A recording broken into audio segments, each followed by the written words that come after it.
Bien. Alors, la paracha de cette semaine, c'est la paracha Traye Sarah. Et dans le projet d'écouter Sirot, eh bien, on va étudier une sira qu'on a déjà étudiée dans le passé, mais c'est sûr que c'était plus que 5 ans. Et c'est une très belle sira sur la puissance de la tfila. D'accord? Alors, cette année, c'est pas la première fois qu'on parle de la tfila. Et on va prendre la tfila sous un autre angle aujourd'hui. D'accord? Alors, c'est sur l'histoire de Yitzhak et Rivka. Et on nous dit que Eliezer, il a cette mission d'aller chercher une femme pour Yitzhak, mais il n'a aucun moyen de savoir par où commencer. Donc, Abraham, il lui a donné des instructions, il lui a dit, tu iras dans ma ville natale, donc il sait qu'il doit sortir d'Eretz Israël, d'où la raison pour laquelle Yitzhak ne peut pas aller lui-même, il sait qu'il va aller à Padan Aram, d'accord, il sait certainement qu'il va chercher une fille de famille, oui, mais il ne sait pas plus que ça. Donc, il fait une fila à Hachem.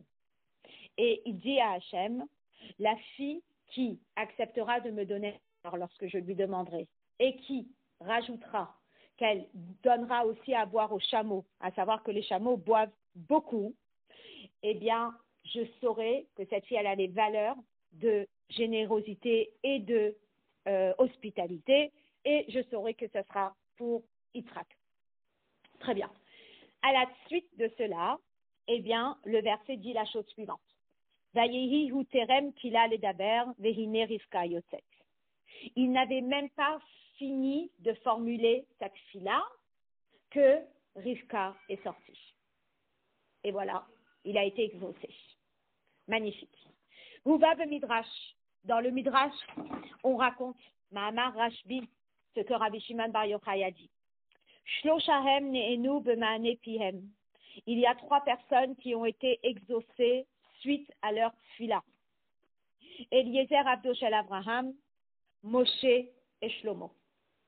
Eliezer, vayehi hu terem kila ledaber vehine Rivka yotzet. Moshe, dirtiv, l'histoire de Moshe, elle se passe dans le désert, avec la communauté de Korach ve'Adato qui ont voulu se révolter contre Moshe, et Moshe qui leur dit, voilà, si ces personnes vont mourir comme tout le monde meurt, alors ça veut dire que ma parole n'est pas une parole divine. Mais que si il y a une nouvelle bria qui va se faire, une nouvelle création qui va se faire, et que la terre, elle va s'engloutir, elle va s'ouvrir et les personnes vont être englouties, là, on va savoir que c'est la parole de Dieu. Et nous dit le verset, Vayehi kechaloto ledaber et kol advarim ha'ele, à peine il termine de parler et de faire cette fila, Vatibaka ha'aretz ha'adama, la terre, elle s'ouvre et elle engloutit Korach ve'adato. La troisième, c'est Shlomo, dirtiv comme il est écrit, Ukechalot Shlomo lehitpalel el Hashem, ve'ha'esh yarda min hashamaim, pourquoi?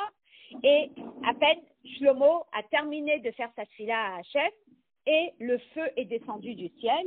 Donc, c'est lors de l'inauguration du Beth Amikdash, d'accord? Et Shlomo HaMelech demande que la lumière de Dieu elle descende, se dévoiler dans le Beth Amikdash et à peine termine sa tfila que Ha'esh Yarda Min HaShamayim, il y a le feu qui est descendu du ciel.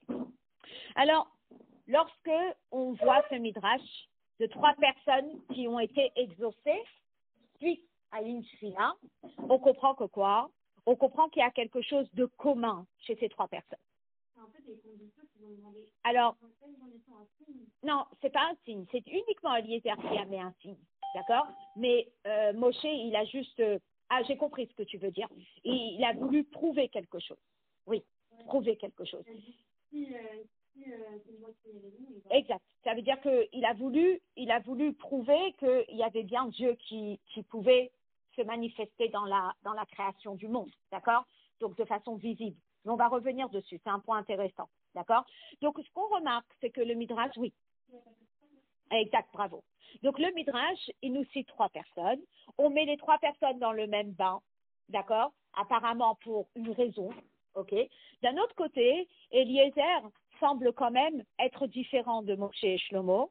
parce que Eliezer n'est pas un tzaddik comme Moshe, il n'est pas un tzaddik comme Shlomo, et Eliezer est Eved Abraham, c'est le serviteur d'Abraham. Donc comment est-ce que le Midrash met sur le même plan Eliezer, Moshe, Shlomo? Peut-être que vous voulez vous mettre là. Ah d'accord, ok. Alors restez là. Ça permet aux filles de venir pour ça. Voilà. Mettez-vous comme ça vous ne lui donnez pas le dos. Voilà, nickel. Super. Ok. Bien, ça c'est la première question.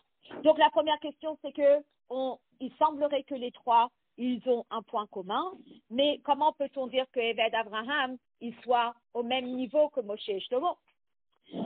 La deuxième grande question qu'on a, c'est que si on lit bien ce midrash, les trois ont été exaucés, mais Eliezer se distingue par quelque part sa supériorité par rapport à Moshe et Shlomo. Et c'est quoi? C'est que Eliezer, il est écrit Terem Tila Ledaber. Il n'a même pas eu le temps de finir sa tfila qu'il a été exaucé, alors que Moshe Vayehi Kechaloto Ledaber. Une fois qu'il a terminé de parler, il a été exaucé. Shlomo ou Kechalot Shlomo Lehit Palel. Il a terminé de prier et il a été exaucé. Donc, comment peut-on expliquer cette supériorité qu'il y a chez Eliezer par rapport à Moshe et Shlomo? Troisième question. Comme tu as posé Esther, il est écrit dans les Tehilim, dans Ishaya, Vehaya Terem Ikreu, Va'ani et Ene. Comme vous voyez la note 10, on dit que dans Ishaya, que tous les tzadikim sont exaucés quand ils prient. Alors, la question c'est, pourquoi juste ces trois-là se sont distingués? Finalement, ce qu'on remarque, c'est quoi? C'est qu'il y a quelque chose de spécial dans ces trois, de façon à ce que ce soit spécifié dans les psukim, que avant même qu'il termine de prier, il a été exaucé, il a terminé de prier, il a été exaucé, il a terminé de prier, il a été exaucé. Qu'est-ce qu'il y a de spécial ici? D'accord? Donc, le Hot Aleph, je l'ai fait à l'oral. D'ailleurs, le Hot Bet, si vous voulez bien, on est à la page 92. Et le Hot Bet, on va le faire partiellement à l'oral et partiellement sur texte. D'accord? Regardez. Le Rabbi, d'abord, il va essayer d'expliquer, il va expliquer c'est quoi la particularité de prier et d'être exaucé. D'accord? Donc, il va nous expliquer le contexte de la tfila et le fait d'être exaucé. Et il ramène le Rambam dans Yad HaChazaka, dans Ilchot Tshuva. D'accord? Je vous lis les deux halachot. Il y en a une avant l'autre. Donc, il va d'abord citer la halacha Zayin et après, il va citer la halacha Vav. Ok. Qu'est-ce qu'il dit? Il dit comme ça. Katav Rambam Besefer Hayad, juste au Hotbet, le deuxième paragraphe, le Rambam, il a dit dans Sefer Hayad, Achar Achat Mimalotav Shel Baal Tshuva Hi, une des grandes qualités du Baal Tshuva, chez Tsoek Vene'ene Miyad. Il prie à Hachem et il est tout de suite exaucé. Ubil Shono, et dans sa formule, il dit comme ça, Kama Me'ule Ma'alat HaTshuva, comment est grande le niveau de la Tshuva, Emesh Hayaze Mouvdal Me Hachem Elokei Israël. Hier, cette personne, elle était séparée de Dieu. Soek ve'eino ne'ene. Il priait et il n'était pas exaucé.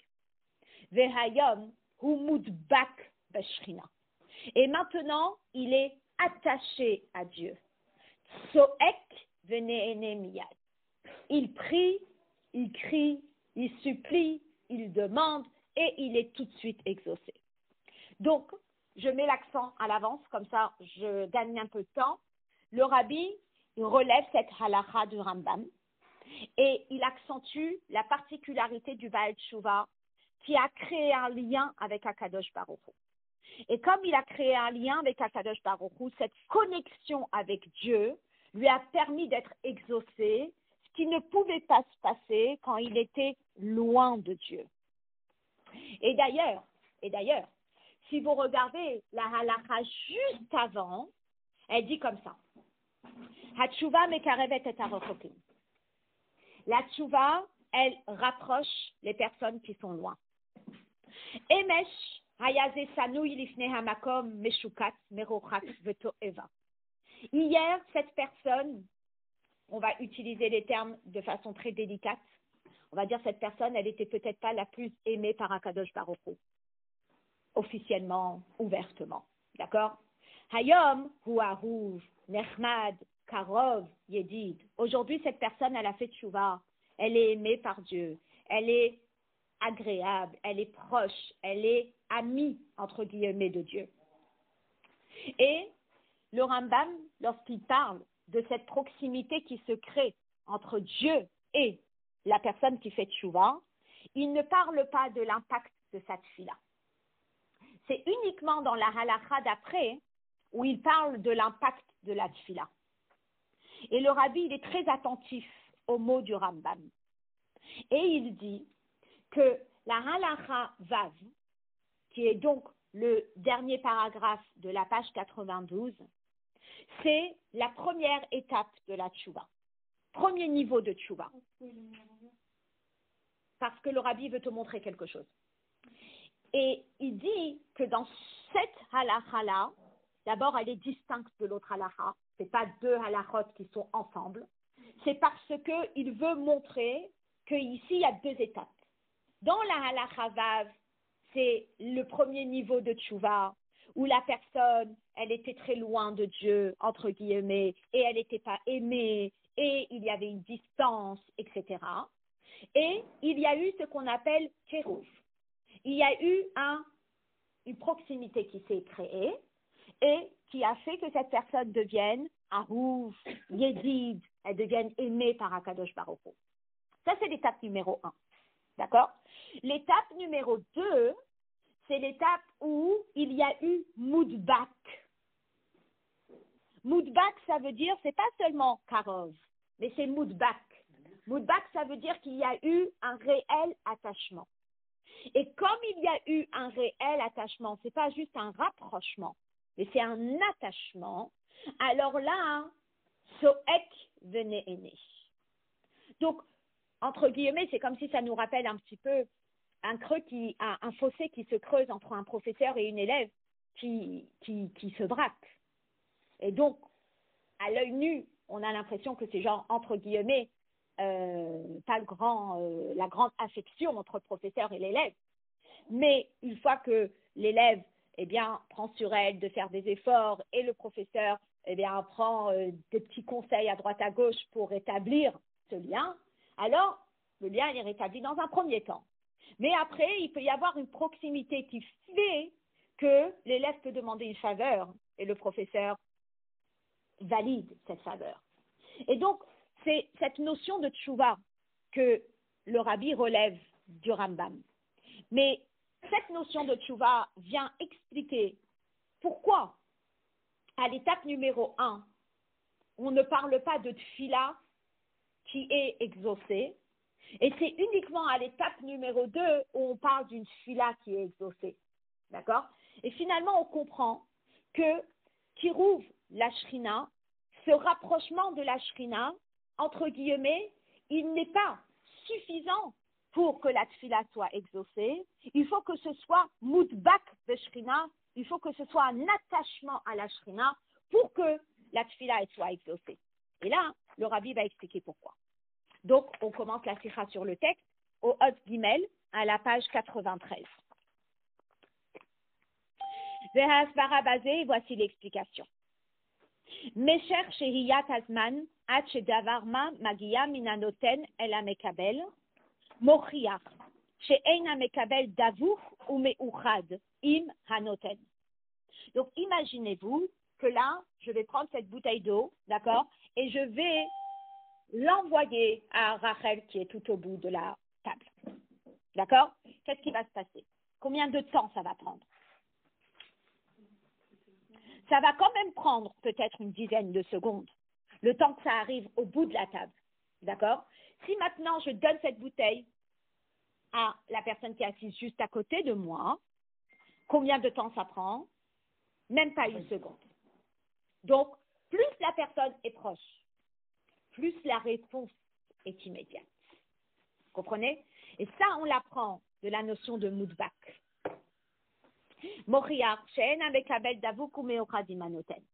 S'il y a un temps qui s'écoule entre le moment où la personne donne et le moment où la personne reçoit, ça veut dire qu'ils ne sont pas fusionnels. Ça montre que c'est chacun son entité personnelle et qui fait que forcément il y a une distance entre les deux personnes et forcément ça va prendre un peu de temps, le temps que ça arrive. D'accord? Chez Enken, ce qui n'est pas le cas Kasher Mdvukim ou Meochazim, ce sont des personnes qui sont unies. Alors, En Shehiya Behefsek Bazman, il n'y a pas d'attente, il n'y a pas d'interruption de temps. Kevan Shehem Keechad Mibli Perud Benehem, puisqu'il n'y a pas de séparation entre eux. Velachem.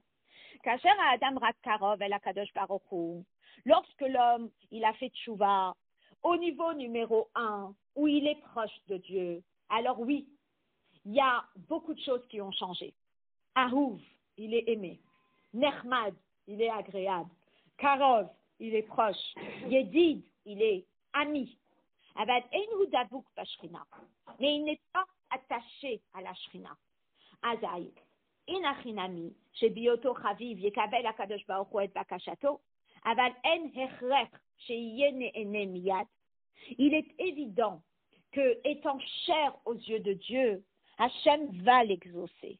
Mais il risque de ne pas l'exaucer miyad, tout de suite. Il y a une distance. Je suis à ce bout de table. Et puis, il y a 8 mètres qui me séparent de la personne qui est à l'autre bout de table. Forcément, on est amis, on est, entre guillemets, proches. Mais ça reste quand même 10 mètres qui nous séparent. Ça prend quand même un petit temps, le temps que la chose arrive à la personne à l'autre bout de la table. D'accord? Par contre, Davka Kacher ou Mudbak Pashrina, c'est spécialement lorsque la personne elle est à l'étape numéro 2 qui est Mudbak, ça veut dire attaché. Hayinu Shamit Palel, Davuk ou Meucha Dimaonelo, celui qui prie, il est connecté à celui à qui il prie. Azayunene Beofen Shek Dvekut, Tekef ou Miyad, il est exaucé immédiatement. Alors là, vous allez poser la question. Et vous allez me dire, je peux le comprendre pour Moshe Rabbeinu, qui est un tzaddik et qui est ultra connecté à Hachem. Il prie, il est exaucé miyad. Je peux le comprendre avec Shlomo Ameler. Il prie, il est connecté tout de suite. Mais j'ai du mal à le comprendre avec Eliezer. Et finalement, si tel est le cas ici, comment ça se fait qu'on ne parle pas de tous les autres tzaddikim qui sont connectés à Hachem, on prie et ils sont tout de suite exaucés. Donc là, dans cette sira et dans ce midrash, on ne met pas tant l'accent sur la personne qui prie, à combien la personne est connectée à Hachem, hein, mais on met plutôt l'accent sur qu'est-ce que tu demandes. Non, qu'est-ce que tu demandes? Traite ça, qu'est-ce que tu demandes? D'accord?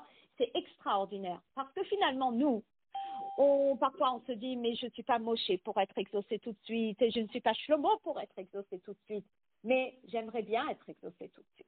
Et chacune qui demande ce qu'elle désire. Et chaque personne qui a quelque chose qui lui est cher et qui a quelque chose qui est sur son cœur, et elle prie à Hachem, et chacun va prier pour quelque chose. Alors parfois on se dit, est-ce qu'elle sert à quelque chose ma tefila? Est-ce que je suis, comme on dit, est-ce que je suis méritant pour recevoir quelque chose de Dieu? Et regardez la sira. Que Shem Sheu Benoga le Gavra, Adam Amit Palel, Shenyan Soek Venene Miyad Talouy, ou Totsa'a, Miyot Adam Mudbak Bashrina. De la même façon que si je regarde côté humain, eh bien oui, si la personne elle est très proche de Dieu et elle est connectée à Dieu, il y a plus de chances qu'elle soit exaucée tout de suite. Hein. Eh bien, à derrière, de la même façon, Yesh Lomar Benogea Lechefta. C'est la même chose si je regarde qu'est-ce que je demande. Ma'alat v'tochen hatfila. qu'est-ce que tu as demandé? Et dans notre cas à nous, eh bien, il y a quelque chose de spécial que Moshe a demandé. Il y a quelque chose de spécial que Shlomo a demandé. Il y a quelque chose de spécial que Eliezer a demandé. Shehen kshurot leinyan hadvekut bashrina, ce qu'ils ont demandé, eh bien, ils ont demandé quelque chose de fusionnel entre la lumière de Dieu et quelque chose. Ils ont demandé qu'il y ait une fusion. Et comme ils ont demandé quelque chose de divin, et que le divin, c'est très proche du divin, c'est le divin, alors forcément, ils ont été exaucés tout de suite. Alors, le rabbi, bien sûr, dans cette sira, il va expliquer qu'est-ce qu'ils ont demandé. Alors, effectivement, dans cette sira-là, on ne met pas l'accent du fait qu'il est sadique, on met l'accent sur ce qu'ils ont demandé, et après, certainement que tu peux mettre dans la catégorie de Shlomo des personnes qui ont demandé des choses similaires à Shlomo, et dans la catégorie de Moshe des choses qui sont similaires à Moshe, et dans la catégorie d'Eliezer, les choses qui sont similaires à Eliezer. On va voir qu'est-ce qu'ils ont demandé.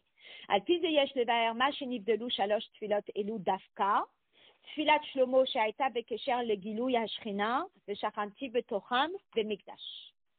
Shlomo HaMelech, il a demandé qu'il y ait un dévoilement de la Shrina dans un lieu, dans le Beth Amikdash. Il a construit le Beth Amikdash, il inaugure le Beth Amikdash, il demande à la Shrina de se dévoiler dans le Beth Amikdash. Ensuite, Tfilat Moshe bekesher le machloket Korach, Bazot Tedeun ki Hashem shelachani, ve'im bria ivra Hashem vegomer. La tfila de Moshe, c'est aussi, il veut montrer au monde que Hachem, eh bien, il a envoyé Moshe et que Moshe n'a rien inventé de son propre ventre. Et ça, on va reparler. Numéro 3, on a la tfila de Eliezer par rapport au mariage de Yitzhak et Rivka. Et là, c'est un peu moins clair, on ne sait pas trop qu'est-ce que ça représente spirituellement. Et le rabbi, il explique que ces 3 tfilotes, elles ont quelque chose de spécifique. Kitochanan hu shloshet haofanim haklaliim begilui elokut beofen shel itardut. Ces 3 filotes, elles parlent de dévoilement de Dieu afin qu'il s'unisse tantôt avec le monde, tantôt avec l'être humain et tantôt avec la Torah. Et donc, finalement, il y a quelque chose de très spécifique dans la tfila de chacun. Regardez. Inyan gilui elokut baolam hu gilui hashrina she'aya bemikdash.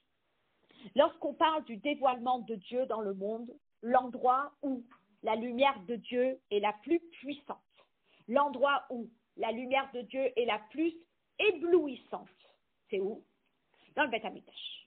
Gilui elokut shebemikdash haya beofen she'hamakom nitached im elokut. Le dévoilement de la divinité dans le Beth Amikdash était d'une façon que l'endroit a fusionné avec la lumière divine. Ça veut dire que finalement, l'endroit qui est matériel, il a subi une élévation. C'est, si vous voulez, il a changé de dimension. Ce n'est pas juste quelque chose de matériel, c'est quelque chose qui a fusionné avec la lumière divine. Hayanire le'ene basar, vitula makom agashmi le'elokut shelema'ala min hamakom. À l'œil nu, la personne pouvait voir comment la matière a perdu sa valeur de matière limitée face à la lumière de Dieu qui l'habillait illimitée. J'explique. À tel point que l'endroit lui-même, il est devenu plus élevé que l'endroit. Imaginez cette salle ici. On va dire que ces tables-là, elles font 10 mètres, d'accord? Et on va dire que la salle elle-même, elle fait, on va dire, 15 mètres. OK? Donc, normalement, si je mesure du mur là-bas au fond jusqu'au début de cette table, je devrais avoir à peu près 4 mètres et demi. Et du bout là-bas jusqu'à la fenêtre, on a 50 centimètres. Ça fait un 5 mètres là. Et puis après, on a la table de 10 mètres. OK? Et lorsque je calcul du mur au mur, sans parler des tables, ça me fait combien? Ça me fait 15. Ça veut dire que finalement, j'enlève les 10 des tables et je dis que l'espace vide est de 5 mètres et l'espace que prennent les tables, c'est 10 mètres. Oui. Lorsque le Aaron était dans le Kodesh HaKodashim, lorsque on mesurait la pièce sans le Aaron et on mesurait l'espace vide avec le Aaron, on arrivait toujours au même résultat. S'il y avait 10 mètres espace vide et s'il y avait, on va dire, 7 mètres et demi, une fois que le Aaron prenait sa place, eh bien, c'était jamais 7 mètres et demi, c'était toujours 10 mètres. Et de là, nos sages disent, Makom ha-Aaron et no minamida. Il y avait le Aaron dans l'endroit et le Aaron ne prenait pas de place. Vous pouvez le démontrer, vous pouvez l'expliquer, non. Et ça, c'est la notion de la divinité illimitée qui habitait la matière. Ça s'est fait dans un endroit, ça s'est fait dans le Beth Amikdash. Et c'est exactement ça que Shlomo HaMelech demande. Il dit, Vanobaniti beitzvul lecha. Je t'ai construit une maison où tu vas habiter. Machon leshivtecha. Un lieu pour que tu puisses résider, olamim, éternellement. Et il continue en disant, Hashamayim ushme Hashamayim lo yechalkelucha. Les cieux et les cieux des cieux ne peuvent pas te contenir. Mais est-ce que dans cette maison, tu pourras descendre et résider? Il termine sa tfila, où il demande à Hachem de résider dans cet endroit, où que Chalot Shlomo lehitpalel, qu'est-ce qui se passe? À peine Shlomo avait terminé sa tfila, Ha'esh yarda me Hashamayim, le feu est descendu du ciel, Uchvod Hashem malé atabaï. Et la gloire de Dieu a rempli le Beth Amikdash. Ou bezot, nifala ashrat ashrina begalouy be Beth Amikdash. Et par cela, eh bien, la divinité a pu briller de façon dévoilée dans le Beth Amikdash. Donc, qu'est-ce que Shlomo a demandé? Shlomo a demandé qu'il y ait la fusion de la lumière de Dieu avec Makom, avec l'endroit. Et comme s'agissait de la fusion de la lumière de Dieu avec l'endroit, donc une question de hitachdout, d'union, alors Néhémiyad, il a tout de suite été exaucé. Continue. Gilou Yashrina Livne Adam. Qui a demandé qu'il y ait une fusion entre la divinité et l'être humain? C'est Moshe Rabbeinu. Ou Inyana Nevoua, c'est la prophétie. C'est quoi la prophétie? La prophétie, c'est plus la personne qui parle. C'est plus le cerveau de la personne qui donne une information. Mais c'est Dieu qui donne l'information par le biais de cette personne. Tel que nous dit ici dans Amos, Gila Sodo el Avada Banevi'im. Il a dévoilé son essence, ses secrets, à ses serviteurs les Nevi'im. Asharuga Minyan Ikari Be'emunatenu, qui est une des valeurs principales dans notre foi, Velachana Rambam, tel que le Rambam le dit dans Ilchot Yesodei HaTorah, Mi Yesodei Hadat Leda Shehakel Menabe et Bene Ha'adam. Il faut qu'on sache, il faut qu'on croie dans le fait que la prophétie existe. Maintenant, Korach Ve'adato arrive et il croit que Moshe Rabbeinu, il a été l'émissaire de Dieu pour donner la Torah. Ok. Mais ils se sont dit, tu as profité de cette position de personne qui a transmis la Torah pour pistonner. Et tu m'as pistonné ton frère et tu lui as mis Kohen Gadol, et tu as pistonné ton cousin et tu l'as mis responsable de la famille de Kehat, et tu as mis celui-là. Il dit, c'est quoi? Et donc, ils ont décidé, ils ont monté un plan en disant que Moshe Rabbeinu avait abusé, entre guillemets, de sa place de celui qui était Noten HaTorah pour faire des choses à côté, business privé à côté. Alors, Moshe Rabbeinu, il prie à Dieu et il dit à Dieu, montre-leur que je suis un avec toi. Montre-leur que ce n'est pas ma parole en tant que Moshe Rabbeinu individu, mais que c'est la parole de Dieu à travers ma bouche. Gilui hanevoua. Ou beofen she'anavi na'aseh davuk u'meuchad im dvar Hashem. La nevoua, c'est lorsque le navi devient un avec Dieu. Ad shedvar Hashem, mitlabesh besichlam ve'hasagatam be'mareh nevoua ve'gam be'marshavatam ve'divuram, jusqu'à ce que la parole de Dieu, elle s'habille dans son intellect et dans la pensée et dans la parole. Vezeh hayat tochen tfilat Moshe Rabbeinu. Et c'était ça la demande de Moshe. Asher mipnei zeh ne'eneh miyad. Et comme il demandait une fusion avec la divinité, fusion, divinité, automatiquement, tu rentres dans les critères, ne'eneh miyad, tu es tout de suite exaucé. Bezot tedun ki Hashem shelachani. Si vous voyez que ces personnes-là vont mourir différemment d'une personne normale, eh bien, vous saurez que c'est Hashem qui m'a envoyé. J'ai rien inventé de moi-même. La asot et kol ha-ma'asim ha'eleh, comme Rashi il explique c'est quoi les ma'asim. Les ma'asim, c'est le fait qu'il ait nommé son frère Kohen Gadol, etc., etc. Im kemot kol ha'adam yemutun eleh. Si ces personnes-là elles vont mourir comme tout le monde, alors lo Hashem shelachani. Ça voudra dire que c'est pas Hashem qui m'a envoyé. Mais que si Hashem va faire une nouvelle création et que d'un coup il y a cette terre qui va s'ouvrir et les membres de Korach vont être engloutis, vidatem qui Hashem shelachani. Vous saurez que c'est Hashem qui m'a envoyé. Kelomar. Shelo ayaze ot umofet alinyan klalut Torat Moshe. Là, on n'était pas en train de parler de la remise en question du fait que Moshe Rabbeinu il a transmis la Torah. Chez Tzibouye ou Mitzvat Torah Neemro le Moshe Messinaï, la remise en question n'était pas sur le fait que Moshe transmette la Torah, les mitzvot. Et la hot ou mofet chez Moshe rouche lucho komoto mamash benogea kol ha-ma'asim ha'eleh. Mais il manquait de émouna dans le fait que Moshe, il avait aussi cette capacité de navi, de pouvoir faire ces choses-là. La tête le Aaron keuna gedola, donner à Aaron la keuna gedola, ou banav gane keuna, et que les enfants de Aaron soient les seconds du Kohen. Les Ilitzafan nasi hakerati, et que les Ilitzafan soient le chef de tribu, de famille de Kehat. Yesh lomar, shaita basé ma'ala nosefet aleyot advarim Torat Moshe. Là, on est en train de parler d'une dimension qui est supplémentaire à la notion qu'il transmet la Torah. Shayugam shlichut nevuat Moshe, que ça c'était la notion de la mission et de la nevoua de Moshe. Et que cette notion-là, nevoua, chez Besuga ou Bedugmata, haïta nevoua chez Araneviim, qui ressemblait donc à toutes les autres notions, tous les autres Neviim qui existaient.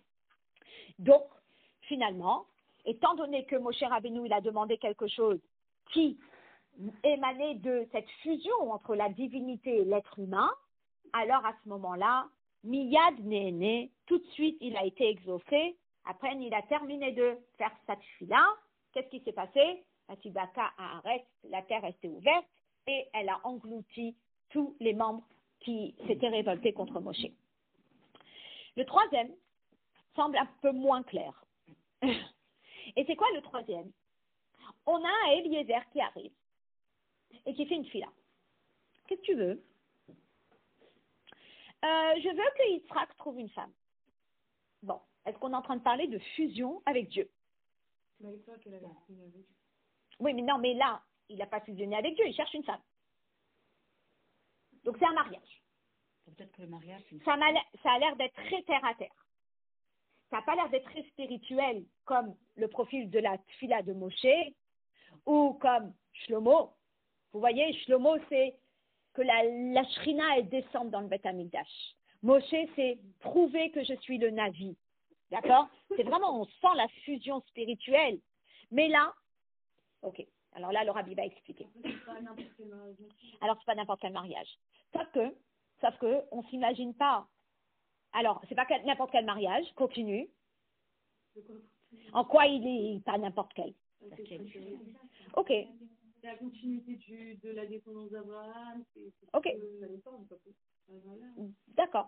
Alors, ça peut être aussi Jacob et Rachel? Ça peut être aussi Abraham et Sarah? Alors, le Rabbi va expliquer qu'est-ce qu'il y a de spécial. Alors, on va expliquer. Odot à Paracha, donc va au Fen Ashlishi, בגילוי השכינה בתורה, דאורייתא וקודשא בריחו כולחד, שייך לתפילת Eliezer.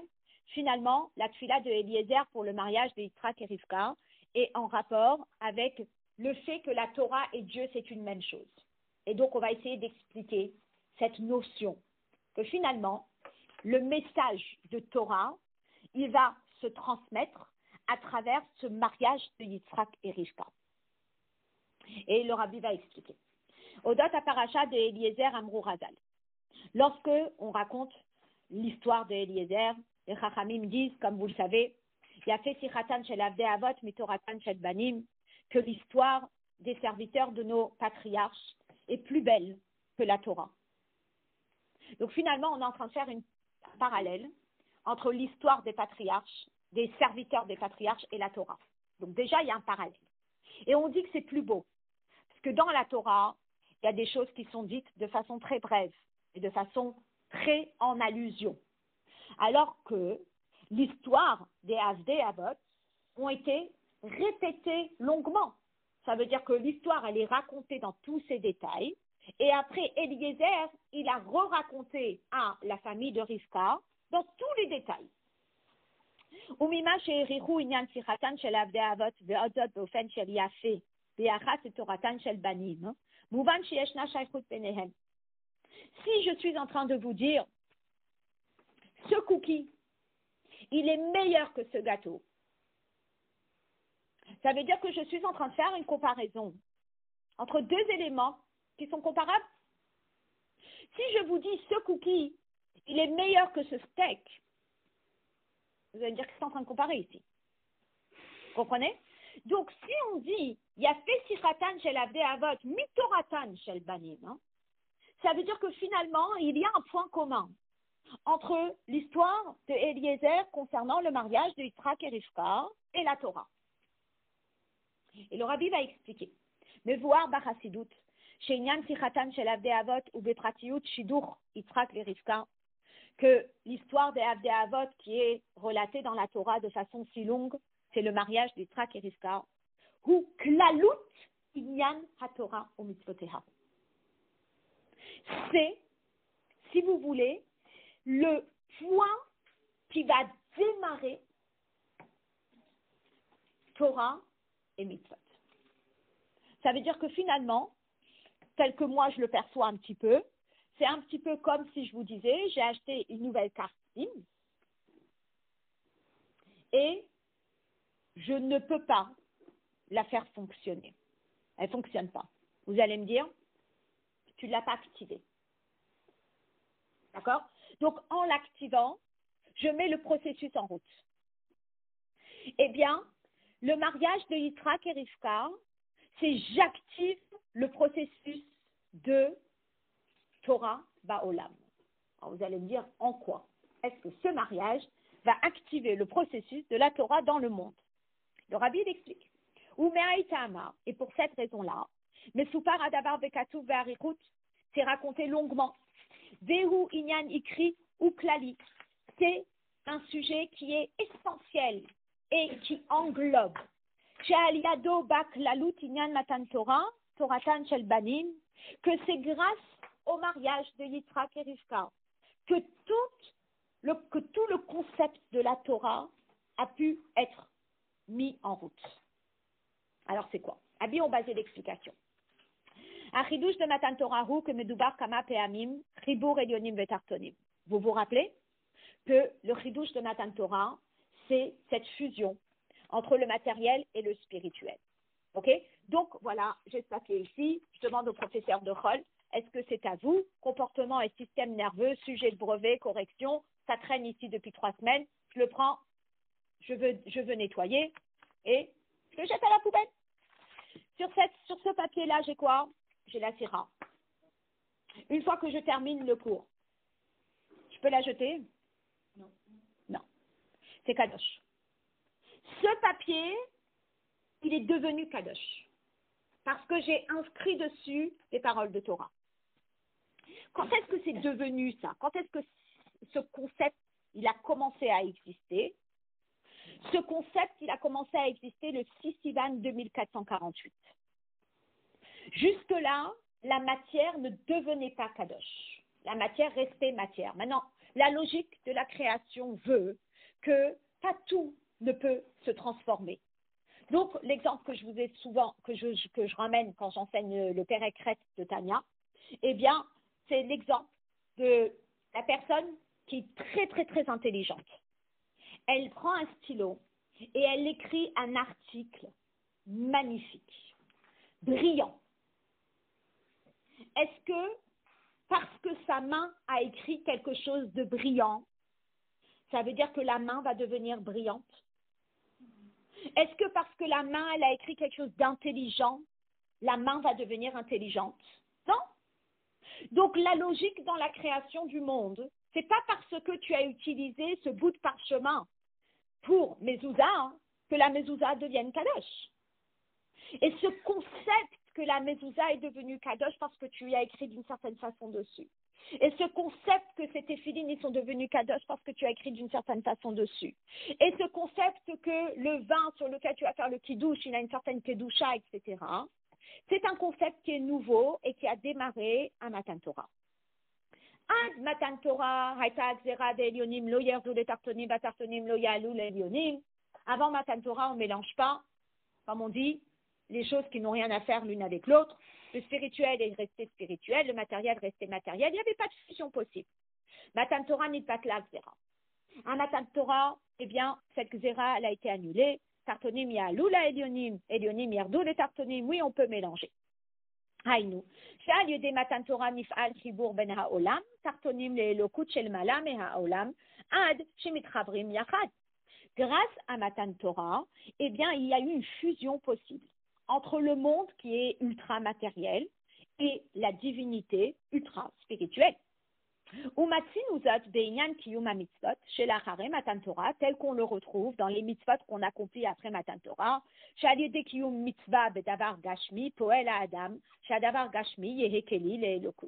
à partir du moment où une personne elle fait une mitzvah avec quelque chose de matériel, eh bien, la chose devient kadosh. Tashmiché mitzvah, des choses dont on se sert pour faire une mitzvah. Tashmiché kedusha, il y a des choses qui acquièrent une certaine kedusha. Jusqu'à ce qu'il y a des choses qui sont réellement kadosh au point que s'il y a un Sefer Torah qui tombe, que Dieu préserve, on gêne. Ça veut dire que c'est un chefet de kedusha, vous imaginez? Ça veut dire que je ne regarde plus du tout le côté peau animale qu'il y a dessus, les nerfs de l'animal qu'il y a dessus.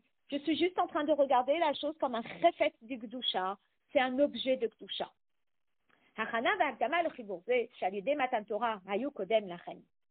Maintenant, il fallait préparer le terrain. Il fallait, comme on dit, activer le système. Et le système, il a été activé.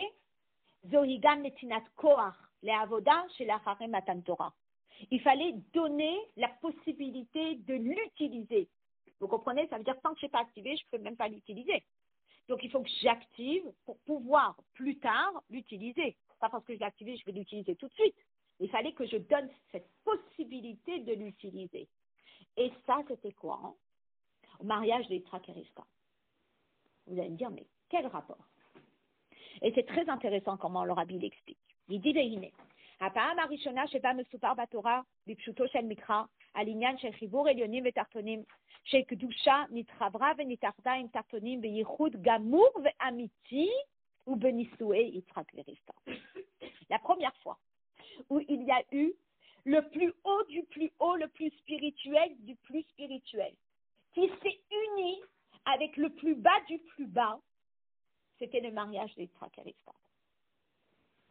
Donc, ils ont démarré ce processus de Matan Torah. Benosaf lazé chez Yitzhak aya beno shel Abraham, à part le fait que Yitzhak, il était le fils d'Abraham. Hayanimol lishmona, d'abord il est né d'Abraham Avinu qui a fait la Brit Mila à 99 ans. Lui-même, il a eu la Brit Mila à 8 jours.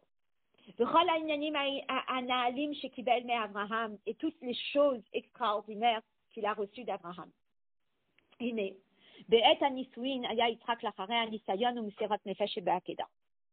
Au moment où il se marie, il est au là temima. Il a réellement un statut de plus kadosh qui puisse exister. Nitala le darga ola temima kedusha betachlit. Il est au summum de la kedusha. Le summum, le plus haut qui puisse exister. Arrive Rivka. D'où vient-elle? Bat Betuel. Tiens, on est loin de la kedusha. Achot Lavan. Encore moins. Uba mi Padan Aram, et d'où vient-elle? Elle vient de Padan Aram, qui est l'endroit le plus bas. Chutz laaretz, en dehors d'Eretz Israël. Ba besha'a she'en chutza laaretz kedai lach. Au même moment où Yitzhak ne peut pas aller en dehors d'Eretz Israël, de miser mouvan sheshlichuto shel Eliezer lehavi et Rivka mimkoma bePadan Aram leisha avur Yitzhak ola temima. ודבק באשתו והיו לבשר אחד, הרי זו עלייה הכי גדולה. Et donc, qu'est-ce qui s'est passé? Du fait que Yitzhak il soit le plus élevé et que Rivka étant dans un milieu et dans un environnement si bas, ça fait que Yitzhak ne pouvait pas la rejoindre. Donc finalement, Eliezer, il est parti chercher Rivka et il a permis à ce que le plus bas s'unisse avec le plus haut de Yichud d'amour, par une union totale de Davak Beishto, Behayou le Basar Echad. Alors vous allez me dire, et qu'est-ce qui s'est passé avec le mariage d'Abraham et Sarah? Abraham et Sarah, ce n'était pas exactement des extrêmes qui se sont unis. Parce que Abraham et Sarah ils se sont mariés avant qu'Abraham n'ait fait la Brit Mila. Et avant que Abraham, eh bien, il n'ait été nommé le premier juif. Bisman shegam Abraham ke Sarah yu beor kasdim ou bebeit aviv. Alors que les deux, ils étaient dans un endroit qui n'était peut-être pas le plus élevé. Ils étaient à Or Kasdim, ils étaient dans la maison de Terah. C'est pas la Kedusha. Terah kodem she'asat tshuva ben ovdei avodah zara. Donc, si vous voulez, Abraham et Sarah, tout en ayant ce concept de Neshama qui s'unit avec le gouffre, puisqu'on dit que l'homme est comparé à la Neshama et la femme est comparée au gouffre, au corps, mais il n'y avait pas cette fusion du spirituel avec matériel, du summum du spirituel avec le summum du matériel. Le premier qui a fusionné ça, c'était le mariage de Yitzhak et Rivka. Arrive Eliezer. Qu'est-ce qu'il demande à Hachem? Il demande à Hachem que cette fusion puisse se faire. Alors, qu'est-ce que tu me demandes? De fusionner le matériel et le spirituel. Qu'est-ce que tu demandes? Tu demandes d'activer la lumière divine qui est la Torah. Parce que la Torah et Dieu, c'est une seule chose. Tu demandes d'activer la lumière divine. À ce moment-là, pas Néhéné Miyad. Il a été exaucé avant même qu'il ne termine sa tefila. Et donc, étant donné que tout ce qui s'est passé avec nos ancêtres, eh bien, c'est un signe pour nous.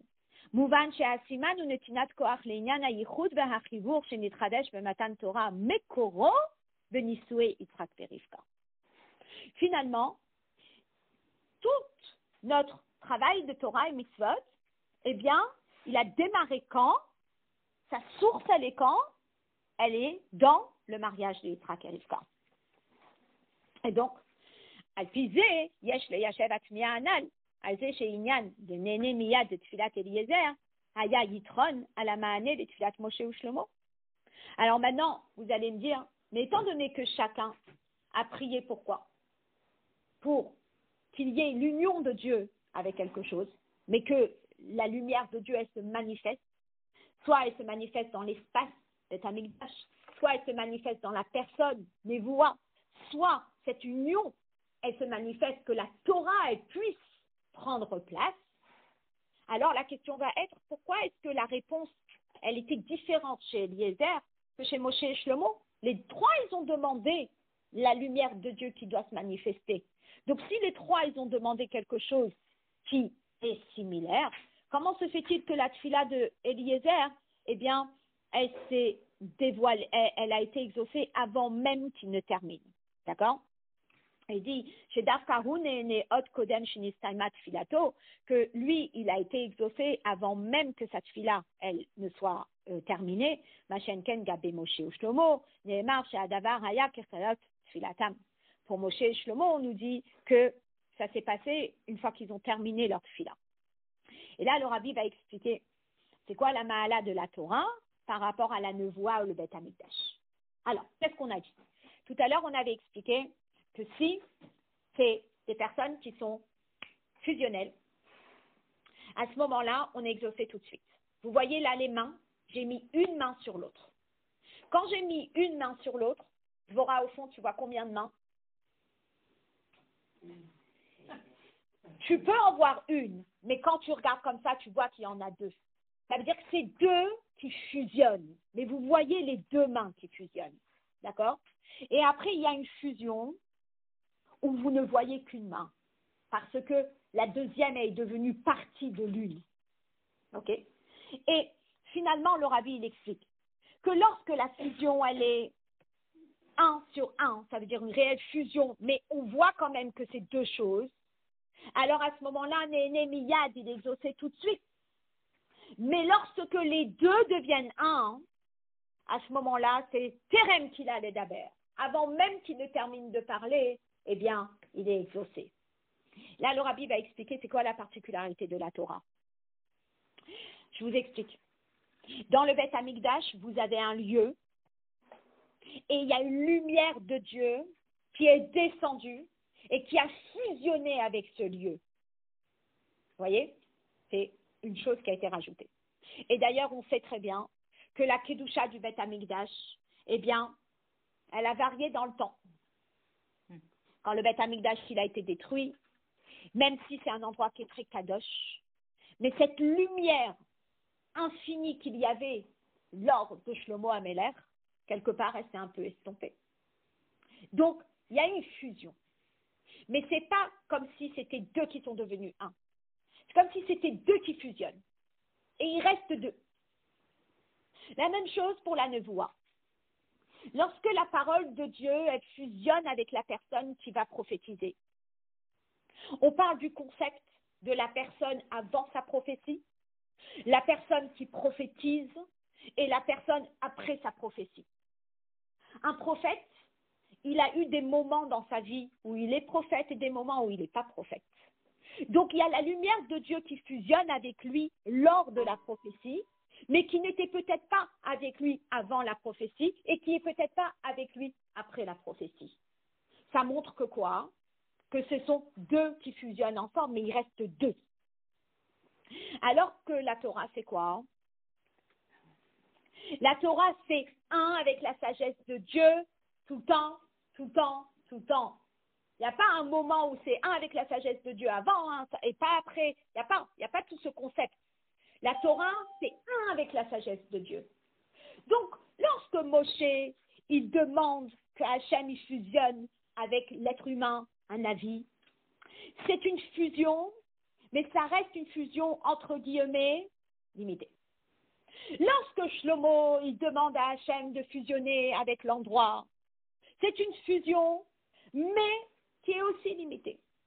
Mais lorsque Eliezer, il demande que la Torah, elle brille, c'est-à-dire que Dieu et sa sagesse brillent, ça veut dire que c'est l'union totale de Dieu, à ce moment-là, Dieu, il n'attend même pas qu'il termine cette fille-là et il l'exauce tout de suite.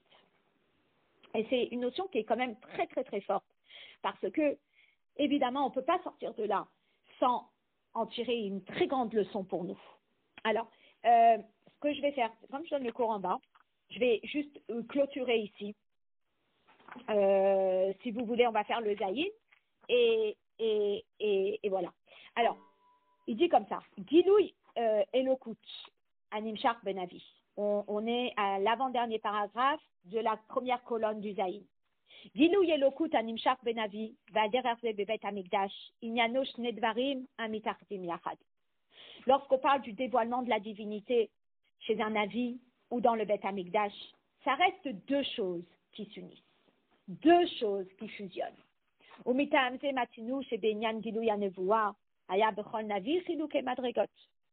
Comme on voit que chez un Navi, il y a plusieurs niveaux. Il y a Kodem Shenit Nabe, Beshaat Anevoua, Lachare Anevoua. Il y a avant qu'il a prophétisé, pendant qu'il prophétise, après qu'il ait prophétisé. Donc, et après, à un certain moment, il n'y avait plus la prophétie. La même chose pour le Bet Amikdash, le Beit Sheni Chasroure. On dit qu'au deuxième Bet Amikdash, il y a 5 choses qui manquaient. Il n'y avait que à 3 moments de l'année où la lumière de Dieu elle était tellement forte, où il nous voyait et on allait pour le voir.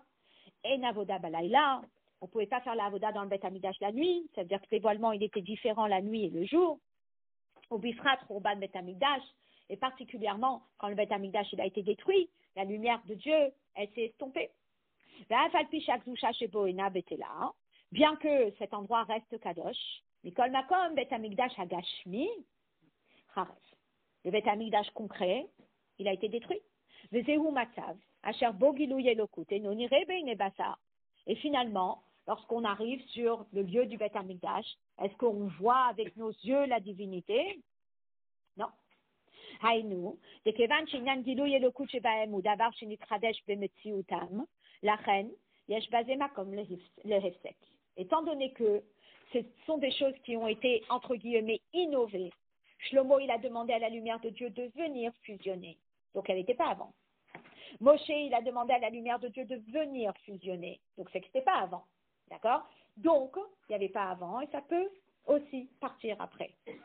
Par contre, Mashéanken, HaTorah, Himelechatchila Metziut Achat Melokut. La Torah, il n'y a pas. La Torah, c'est un avec Dieu. Oraita, Kuchavrichu Kulachat. Uva Torah, El Makom le Shinuyim. Et la Torah, il n'y a pas de changement. La Torah omedet leolam ou leolme olamim. En la lo shinui, velo geraon, velo tosefet. Il n'y a pas de changement dans la Torah. On ne peut rien rajouter, on ne peut rien enlever. D'accord? Et je vais sauter le crochet. Velachen. Inyan naane. Nene shebetfilat Eliezer venogea le nisoué Yitzhak verivka. Aya beofen sheterem kila ledaber. Et parce que la Torah, elle est spécifique dans ce domaine, c'est qu'elle est un avec Dieu. Alors, dès que Eliezer, il veut activer cette puce, avant même qu'il ne termine, il est exaucé. Kacher ama'ane ba rak lachar egmar atfila, arezo reaya, shetochen venidon atfila o metziut she'ena betachlit ve'amitit ha'itachlut im elokut. Si la réponse, elle vient après que tu aies terminé ta demande, ça veut dire qu'il y a un mini temps d'espace. Ça veut dire que c'est 2 qui deviennent 1, mais il y a quand même 2 mains ici. Même si je les ai mises une sur l'autre, il y a quand même 2 mains. Oui, ils sont fusionnels. Donc, Ba'amane miyad, il est tout de suite exaucé. Avan mikol makom, inyan advekut hu, shne dvarim shenaasut bukim zelazé. Ça reste quand même 2 choses. Je pense que quand on était petit, ça pouvait arriver qu'on touchait le superglue, hein, et qu'on mettait le superglue. Donc on dit, j'arrive pas à les détacher. Mais finalement, même si j'arrive pas à les détacher, ça reste quand même 2 mains, n'est-ce pas? Velachen, gamat fila ba'amane la, hem beofen adome lazé. Shetrila ba'at fila, lachareg marat fila, batekef amane. Donc, puisque ce sont 2 choses, même si elles sont très, très, très attachées, eh bien, il y a d'abord Moshe qui demande et après Dieu qui répond. Il y a d'abord Shlomo qui demande et après Dieu qui répond. Par contre, Eliezer, c'est pas pareil. Kacher, Machen ken kacher amevuka shevetfila ou inyan asher hu ve'elokut hem elchatchila ou lachad. Lorsque Eliezer demande quelque chose qui est déjà fusionnel. Azay amane babedome lechach. Alors à ce moment-là, pas besoin d'attendre. Ve'ofen sheyef shar lafridome hatfila. De façon à ce qu'il y ait une distinction qui est faite, d'abord la tfila, après la réponse. Au Benidon Didan, c'est pas Kechaloto le Daber et Kol Advarim Haele, les Achare Gmar Tfila. Et là, Terem Kila le Daber. C'est pas le profil où il finit de prier et il est exaucé. C'est il demande et il est exaucé. Bien. Là-dessus, le Rabbi après continue en disant que en Chassidut, on peut expliquer ça encore plus longuement, mais nous, on va s'arrêter là pour aujourd'hui et on va évidemment faire un petit récapitulatif pour qu'est-ce que ça nous enseigne à nous. Ce qui nous enseigne à nous, c'est que finalement, on va dire qu'on n'est pas du profil de Tzidkout de Moshe Rabbeinu et pas du profil de Tzidkout de Shlomo HaMelech. D'accord? Et qu'est-ce qu'on demande à Hachem? Lorsqu'un juif, il demande à Hachem de pouvoir accomplir Torah et Mitzvot et de pouvoir faire fusionner le spirituel et le matériel. À ce moment-là, Terem qu'il a les daber. Avant qu'il ne termine sa tfila, il est exaucé. Et ça, c'est un énorme espoir dans la tfila. Parfois, on dit, je prie d'une manière ou d'une autre, je ne sais pas si ma tfila vaut quelque chose, qui je suis pour que ma tfila, elle vaille quelque chose. J'ai prié déjà une fois, est-ce que je reprie une deuxième fois? Finalement, c'est toute la notion de Emouna et Bitachon. La notion de Emouna et Bitachon, c'est être convaincu du poids de notre tfila. On ne prie pas pour nous. On ne prie pas pour mon ego matériel, personnel. Mais je prie pour pouvoir accomplir une mitzvah correctement. Je pense aux étudiants qui doivent pouvoir dire 16 heures, je suis partie, c'est Shabbat, je veux rentrer à la maison pour allumer les bougies. À toutes les personnes qui ont à poser un Yom Tov, difficile de poser un Yom Tov. À toutes les personnes qui travaillent dans des endroits où on les invite pour manger, et puis ils insistent pour que ce soit cachère, mais ils n'osent pas dire, mais c'est pas exactement la hashgacha que je mange, parce que on fait très borné, parce que c'est très compliqué. Mais finalement, n'hésite pas. Qu'est-ce que tu demandes à Hachem? Tu demandes à Hachem de pouvoir fusionner le matériel et le spirituel. Tu demandes à Hachem de pouvoir faire Torah et Mitzvot comme il le faut. Alors, tzoek. N'hésite pas à prier. Et ne'ene miyad. On est tout de suite exaucé. À partir du moment où dans notre cœur, on est confiant que ça marche. Quand on prie et on est exaucé, eh bien, tzoek ve'ne'ene miyad.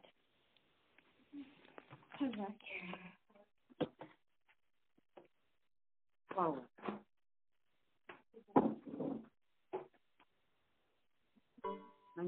C'est une belle fila, une belle sikha.